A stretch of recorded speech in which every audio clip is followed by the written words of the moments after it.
My channel commerce with me. आज इस video में अपन पढ़ेंगे लिफ्टिंग और piercing the corporate veil. Corporate veil का मतलब लिख लीजिए यहाँ। वेल का मतलब होता है घूंघट, घूंघट, घूंघट। ठीक है। लिफ्टिंग मतलब हटा देना कि एक कॉन्सेप्ट मैंने आपको बताया था सेपरेट लीगल एग्जिस्टेंस, जिसका मतलब था कि जो कंपनी है, कंपनी के अंदर काम करने वाले जो मेंबर्स है वो दोनों क्या है, अलग अलग है। तो ये क्या है, एक पर्दा है। उस जो एक पर्दा होता है, जैसे दो पर्सन है, इन दोनों पर्सन के बीच में क्या एक पर्दा है।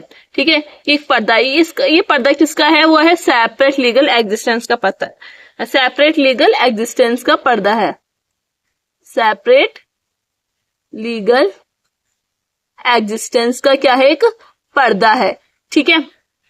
कंपनी और कंपनी के मेंबर, ये हो गई आपकी कंपनी हो गई, ये हो गई कंपनी, ये क्या हो गया, मेंबर्स। ठीक है, मतलब इन दोनों के बीच में एक पर्दा है, वो पर्दा क्या है, सेपरेट लीगल एग्जिस्टेंस, जिसके अंदर मैंने आपको बताया था कि जो कंपनी और कंपनी के अंदर जो काम करने वाले जो मेंबर्स हैं दोनों क्या है, अलग अलग है। अब ये जो कॉन्सेप्ट है लिफ्टिंग, लिफ्टिंग मतलब इस पर्दे को हटा देना, हटा देना। कब हटा दिया जाता है वो अपन देखते हैं। देखो, lifting of corporate veil means disregarding the separate legal existence of a company. मतलब ये जो पर्दा है सेपरेट लीगल एग्जिस्टेंस का, इस पर्दे को हटा दिया जाए। मतलब ये separate legal existence disregard the separate legal entity of a company.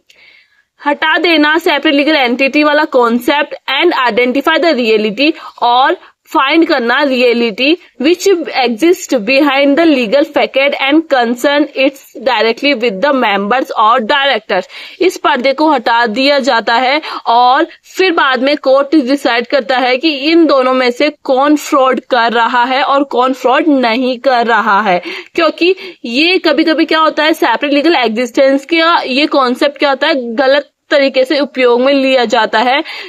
क्या करने के लिए, फ्रॉड करने के लिए। प्रोविजन अगर आप फॉलो नहीं करते हो, डिफीट करते हो तब, या पब्लिक इंटरेस्ट को डिफीट करते हो तब हटा दिया जाता है। या कोई भी क्राइम करने के लिए आप यूज में लेते हो कंपनी का, तब ये क्या कर दिया जाता है, सेपरेट लीगल एग्जिस्टेंस का कॉन्सेप्ट हटा दिया जाता है। और हटाने के बाद ये फाइंड किया जाता है कि कंपनी में किसकी गलती है। ठीक है, ये फाइंड किया जाता है। तो अभी तक आपको समझ में आ गया कि जो एक कॉर्पोरेट वेल मतलब एक जो सेपरेट लीगल एग्जिस्टेंस का जो पर्दा है कंपनी और मेंबर्स के बीच में, उस पर्दे को क्या कर दिया जाता है, लिफ्ट कर दिया जाता है, हटा दिया जाता है। वो कब हटाता है, कौन से केसेस में हटाते हैं, जब अगर कंपनी के मेंबर्स फ्रॉड करते हैं, किसी भी प्रोविजंस, कंपनी एक्ट 2013 के प्रोविजंस को फॉलो नहीं करते, अगर किसी भी पब्लिक इंटरेस्ट को डिफीट करते हैं, कोई भी क्राइम करते हैं, तब वो पर्दा मतलब सेपरेट लीगल एग्जिस्टेंस का कॉन्सेप्ट नहीं लगेगा। तब क्या किया जाएगा, उसके मेंबर्स को और कंपनी को क्या कर लिया जाएगा, एक ही माना जाएगा। तो देखो कुछ केसेस बनते हैं जहां क्या किया जाता है, सेपरेट लीगल एग्जिस्टेंस का कॉन्सेप्ट नहीं लगाया जाता और कंपनी और मेंबर्स को एक मान लिया जाता है। वो है दो सिचुएशन, एक है स्टैट्यूटरी प्रोविजंस, एक है जुडिशियल इंटरप्रिटेशन। ठीक है, स्टैट्यूटरी प्रोविजंस में सबसे पहले आता है incorporation on the basis of false और फ्रॉडुलेंट इंफॉर्मेशन। देखो कभी कभी क्या होते हैं, जो मेंबर्स होते हैं वो गलत इंफॉर्मेशन दे देते हैं eight the time of incorporation. Incorporation मतलब कंपनी बनाते वक्त गलत क्या कर देते हैं, इंफॉर्मेशन दे देते हैं, तब क्या कर दिया जाता है, ये सेपरेट लीगल एंटिटी का कॉन्सेप्ट नहीं लगाया जाता, कंपनी और मेंबर्स को एक माना जाता है और रियलिटी फाइंड किया जाता है कि क्या ये फ्रॉड के पर्पस से कर तो नहीं रहे हैं। तो पहला समझ में आ गया कि कब हटा देते हैं, जब आप गलत फ्रॉड इंफॉर्मेशन देते हो eight the time of incorporation. Second आता है reduction of membership. Reduction of membership का मतलब कि देखो पब्लिक, प्राइवेट और 1% कंपनी के अलग अलग मिनिमम क्राइटेरिया है कि मिनिमम कितने मेंबर्स होने चाहिए और मैक्सिमम कितने मेंबर्स होने चाहिए। जैसे 1% कंपनी में एक मेंबर होता है, अगर 2 मेंबर हो जाते हैं तो मतलब वो प्रोविजंस को फॉलो नहीं कर रहे हैं, तो उस टाइम भी क्या कर दिया जाता है, ये सेपरेट लीगल एग्जिस्टेंस का कॉन्सेप्ट हटा दिया जाता है। और पब्लिक में नो लिमिट होती है और प्राइवेट में मैक्सिमम 50 मेंबर्स होते हैं और उससे ज्यादा चले जाते हैं, तभी क्या कर दिया जाता है, ये इन दोनों को एक मान लिया जाता है, लिफ्ट कर दिया जाता है इस पर्दे को और सेपरेट लीगल एग्जिस्टेंस का कॉन्सेप्ट नहीं लगाया जाता, मतलब इन दोनों को एक मान लिया जाता है। थर्ड है fraudulent conduct of business, business क्या कर रहे हो, फ्रॉड तरीके से परफॉर्म कर रहे हैं, ठीक है, तब हटा दिया जाता है।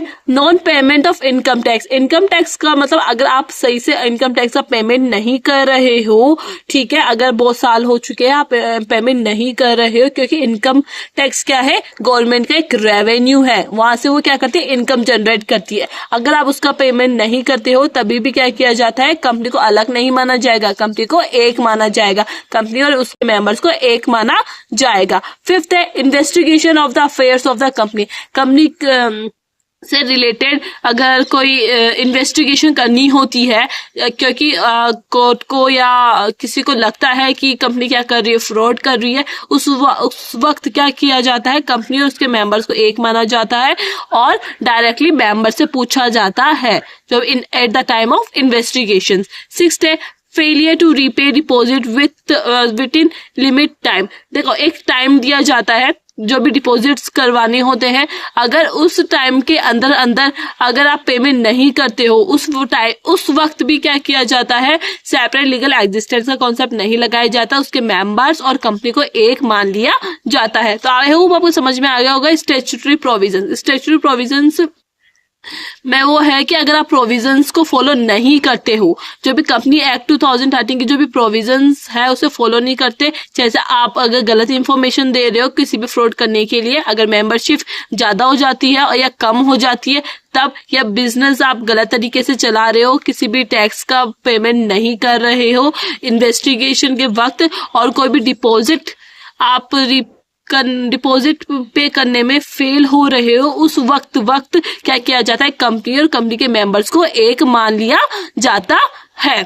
अब देखो जुडिशियल इंटरप्रिटेशन, जुडिशियल का मतलब क्या होता है, कोर्ट के द्वारा कब कंपनी और मेंबर्स को एक माना जाता है। पहला होता है miss description of name of the company, company का गलत नेम यूज में लेना, ठीक है, जैसे कुछ मिस डिस्क्रिप्शन हो जाता है, कंपनी फॉर्म होती है, कंपनी आप रजिस्टर करवाते हो, उस वक्त अगर आप नाम में गलती कर देते हो या किसी और चीज में गलती कर देते हो, आप डायरेक्ट जाके कंपनी से नहीं पूछ सकते कि आपने गलत लिख दिया, आपने ऐसा क्यों, अब कंपनी तो आर्टिफिशियल पर्सन है, पर उससे रजिस्टर करवाने कौन है, वो मेंबर्स है, तो मेंबर्स से पूछा जाएगा। तो इस वक्त भी क्या कर दिया जाता है, सेपरेट लीगल एग्जिस्टेंस का कॉन्सेप्ट नहीं लगाया जाता, मेंबर्स और कंपनी को एक माना जाता है, जो भी क्वेश्चंस पूछने होते हैं उसके मेंबर से पूछा जाता है, कंपनी से नहीं पूछा जाता। तो miss description of name of the company के वक्त।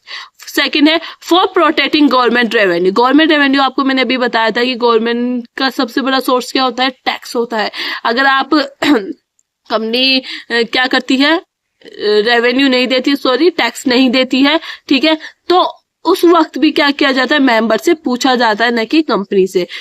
थर्ड है determination of character of the company, अब देखो कंपनी का डिटरमाइन करना है कि कंपनी किस तरीके की है, कंपनी रेसिडेंस है, ठीक है, और उसकी नेशनलिटी क्या है, ये सब कुछ फाइंड करते वक्त भी क्या किया जाता है, या इस पर्दे को हटा दिया जाता है, लिफ्ट कर दिया जाता है, मतलब उसके मेंबर्स को और कंपनी को एक मान लिया जाता है। फोर्थ है प्रिवेंशन ऑफ फ्रॉड और फ्रॉडुलेंट कंडक्ट, देखो फ्रॉड से बचने के लिए, ठीक है, और इम्प्रॉपर कंडक्ट कर रही है अगर कंपनी, तब क्या किया जाता है, कंपनी और उसके मेंबर्स को एक मान लिया जाता है। For fixing liability under welfare legislation, welfare legislation का मतलब क्या होता है कि वेलफेयर के लिए कुछ काम करना पड़ता है कंपनी को, ठीक है, जैसे मैंने आपको बताया था CSR, कॉर्पोरेट सोशल रेस्पॉन्सिबिलिटी, इसमें मैंने बताया था कि आप जब कंपनी होती है वो जितना भी प्रॉफिट अर्न करती है उसका 2% उससे क्या करना पड़ता है, CSR में इन्वेस्ट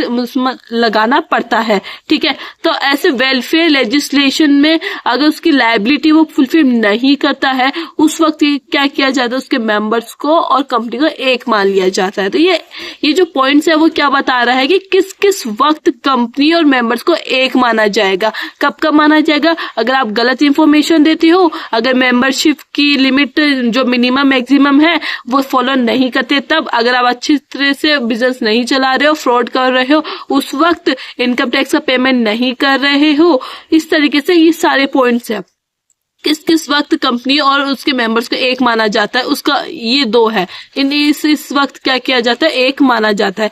लास्ट पॉइंट दे गया था where company is acting as agent. अब देखो कभी कभी आपको पता हो होल्डिंग कंपनी होती है, सब्सिडी कंपनी कौन होती है, जो बेचारी दूसरी कंपनी के अंडर में काम करती है, तो वो क्या करती है, एक एजेंट का काम करती है, ठीक है। और होल्डिंग कंपनी क्या होती है, ओनर होती है, जिसके पास 51 शेयर होते हैं सब्सिडरी कंपनी के, ठीक है। तो जब जब कभी कभी क्या होता है, उन दोनों के अकाउंट्स को चेक करते हैं, उस वक्त भी क्या किया जाता है, वहां उस वक्त मेंबर्स को कंपनी को एक मान लिया जाता है। तो देखो वो सब्सिडरी कंपनी की बात हो रही है, एजेंट की, वे company is acting as agent, मतलब सब्सिडरी होल्डिंग कंपनी के वक्त भी क्या किया जाता है, उसके मेंबर्स को, उसकी कंपनी को एक मान लिया जाता है। आई होप मैंने बहुत ट्राई किया है, एक एक चीज को दो दो तीन बार रिपीट किया है, जिससे आपके दिमाग में चला जाए। तो वीडियो लंबी हो गई है और नेक्स्ट वीडियो अपन करेंगे वीडियो